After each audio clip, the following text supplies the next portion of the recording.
Bom dia, meus queridos, que a graça e a paz de Cristo sejam com vocês nesse dia, nessa segunda maravilhosa, nesse primeiro dia da semana, que seja um dia de bênção sobre nossas vidas, em nome de Jesus. E eu quero já declarar sobre você, sobre sua família, sobre o seu trabalho, sobre sua casa, uma semana de vitórias, de muitas vitórias em nome de Jesus, de muitas conquistas, tanto conquistas pessoais como profissionais e assim por diante, ministeriais, que seja uma semana de muitas vitórias. Então, a gente começa esse dia, começa essa semana consagrando ao Senhor, consagrando a Deus tudo aquilo que Ele possa nos guardar, nos proteger de acidentes, de coisas que possam se levantar contra nossas vidas,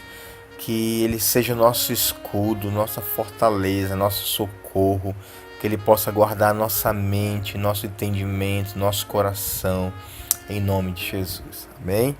Eu quero convidá-los nessa manhã aqui em Tiago, ainda no capítulo 1, a partir do verso 13.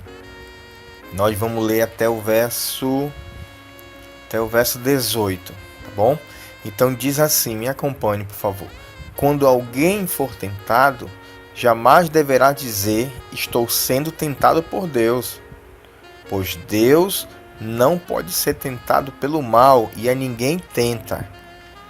Cada um, porém, é tentado pelo próprio mau desejo, sendo por este arrastado e seduzido. Então, esse desejo, tendo concebido, dá a luz ao pecado. E o pecado, após ser consumado, gera a morte. Meus amados irmãos, não se deixem enganar. Toda boa dádiva e todo bom dom perfeito vem do alto, descendo do Pai das luzes, que não muda como sombras inconstantes. Por sua decisão, Ele nos gerou pela palavra da verdade, a fim de sermos como os primeiros frutos de tudo o que Ele criou. E eu quero falar para você aqui, compartilhar com você aqui nessa manhã, sobre um tema chamado o ciclo do pecado, tá bom? O ciclo do pecado. Aqui, quando eu me refiro a pecado, queridos, a gente sabe muito bem que existem tipos de pecados. A gente não pode equiparar todos os pecados como sendo só pecado, certo? Mas é claro que tudo é pecado diante de Deus. Porém, a gente sabe que existem gravidades de tipos de pecado. É diferente de... Vou dar um exemplo para você entender melhor sobre essa gravidade e o peso de tipos de pecado, tá? Só para você entender. Todo pecado nos separa de Deus, gera morte, ok? Mas existe gravidade de pecado. Uma coisa é você, de repente, falar mal de alguém. É um pecado? Sim. Uma coisa é você matar uma pessoa fisicamente. São pecados que têm consequências diferentes, têm pesos diferentes. E qualquer tipo de pecado nós realmente precisamos ter cuidado, sermos vigilantes para não cairmos, ok? Mas aqui no verso 13 ele fala: quando alguém for tentado, jamais deverá dizer: estou sendo tentado por Deus. Dentro desse ciclo que eu falo para você, um ciclo do pecado que precisa ser quebrado, que precisa ser rompido, que precisa ser despedaçado, porque nós não fomos chamados para viver em um ciclo de pecado, mas nós já fomos resgatados, já fomos libertados para vivermos uma vida em abundância, uma vida de alegria, de festa diante de Deus, não de escravidão. Então esse ciclo ele precisa ser quebrado, mas esse primeiro dentro desse ciclo do pecado que eu quero falar com você, ele começa com a tentação. O primeiro item desse ciclo do pecado, que é algo Maldito é a tentação. Tudo começa com a tentação, certo? Aí você pergunta para mim, Márcio, a tentação é um pecado? Não, não é. Mas é o início, tá? Ela é o começo da que pode culminar em um fim ruim, que é o pecado, certo? Mas aqui ele fala que ao ser tentado, nós não podemos dizer que foi Deus que jogou aquela tentação para nós. Nunca, nunca. A tentação nunca vai ser algo enviado por Deus para o ser humano. Deus nunca vai tentar, de forma alguma, os seus filhos. Nunca. O único que tenta, nós vamos ver aqui que o próprio texto fala aqui, que, ó, verso 14: cada um, porém, é tentado pelo próprio mau desejo. Em outras linguagens diz pelas suas próprias concupiscências. Nós somos tentados pelos nossos próprios desejos desenfreados. Isso é concupiscência. Cada um é tentado pelas suas próprias tentações da alma, da carne, coisas que estão impregnadas ainda na alma do ser humano e que precisa ser eliminado, mortificado, ok? Então, o primeiro ponto desse ciclo maldito do pecado é a tentação. Se nós conseguirmos, irmãos, vencer logo nesse primeiro ponto, muito bom. É muito bom, porque a tentação é o primeiro passo, mas uma vez que você já elimina ela, termina ela, pronto, aí não vai ter mais prosseguimento. O ciclo ele terminou, ele se encerrou, ok? Então nós precisamos o que? Observar, cada um de nós como cristãos, como filhos de Deus, precisamos olhar no espelho da palavra e entender e procurar saber quais são os desejos, as tentações, aquilo que realmente nos tendem a puxar para o pecado. E ele fala sendo por esse arrastado e seduzido. Olha só, a tentação ela vai desejar, o foco dela é arrastar e seduzir, tá bom? Então até então o pecado não foi consumado, mas a tentação ela vai tentar levar o ser humano, o cristão, e arrastá-lo para o pecado. Então o grande desafio meu e seu é eliminarmos tudo nesse primeiro ponto aqui, que é a tentação, queridos, entendeu? Ok?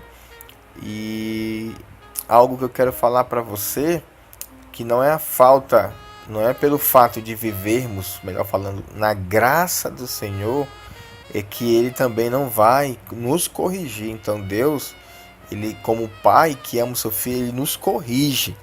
Então nós precisamos, ao mesmo tempo que a gente olha no espelho da palavra, as áreas de debilidades, as áreas frágeis em nossa vida que nos levam ao pecado. E eu me refiro a qualquer tipo de pecado, irmãos, qualquer tipo, quer seja pecados da boca, em palavras, sabe, em ouvir, em ver, em pensar, físicos, literalmente. Então a gente precisa eliminar isso aí, ok? Então Deus ele quer nos disciplinar, nos corrigir, porque Ele nos ama, ok? E aí, continuando aqui no verso 15, ele diz assim: então esse desejo, tendo concebido, dá à luz o pecado. E o pecado, após ser consumado, gera a morte. Preste atenção, querido, é algo muito interessante.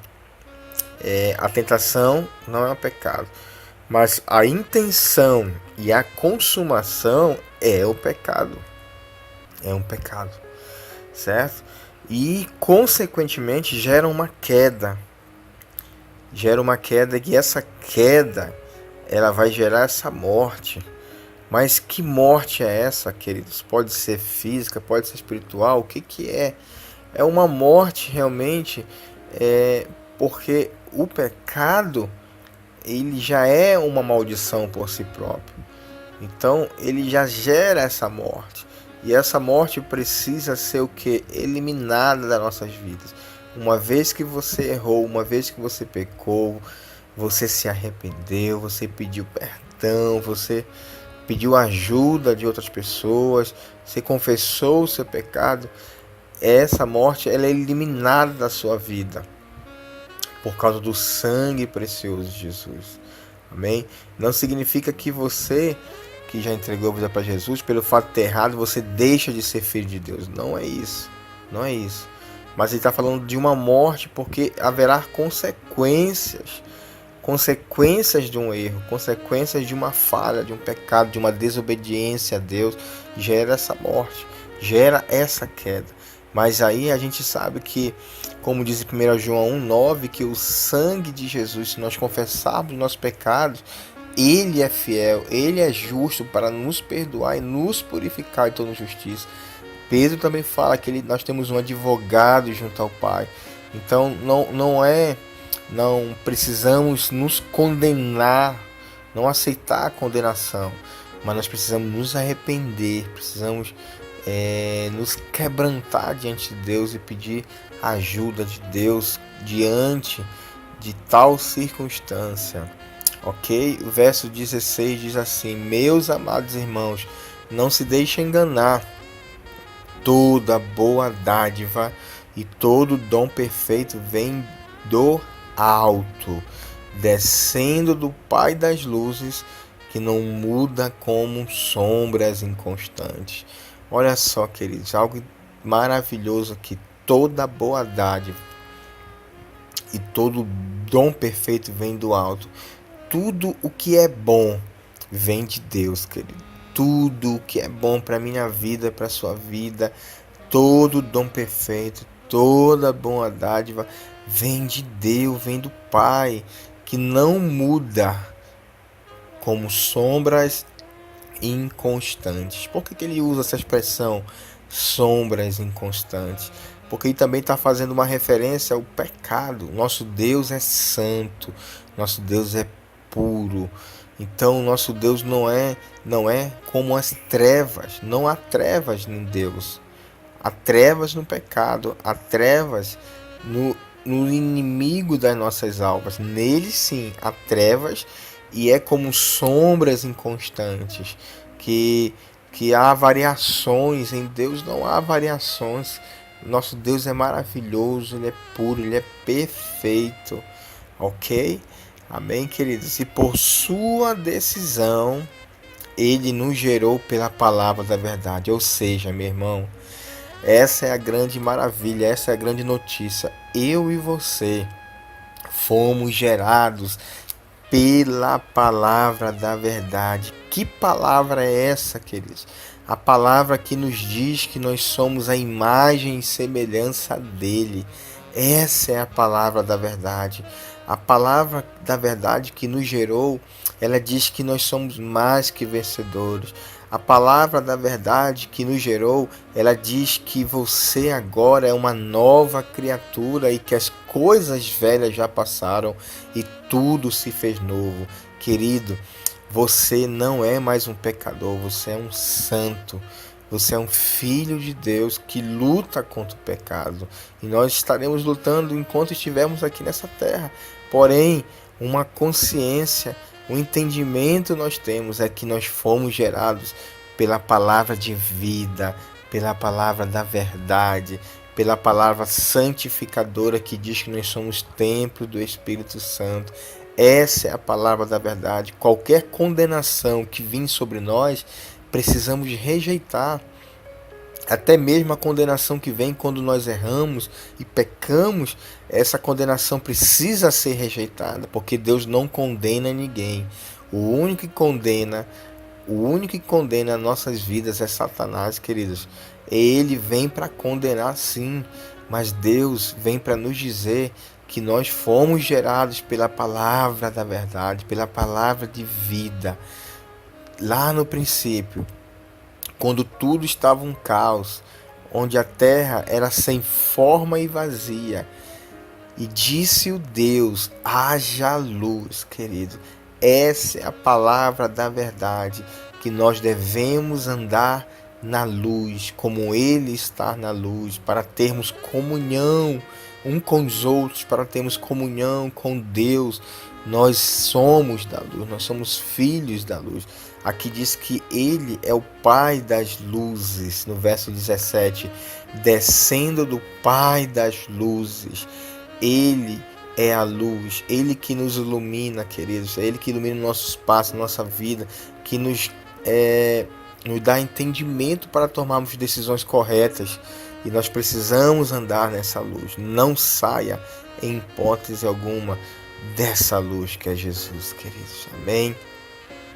E por sua decisão Ele nos gerou, a fim de sermos como os primeiros frutos de tudo que Ele criou. Ele renova nossas vidas todos os dias, queridos, todos os dias. Ele quer renovar a tua vida, renovar o homem interior. Ele quer te alimentar com a sua palavra, Ele quer te alimentar com o Espírito dEle. Então, busque a Ele sem cessar.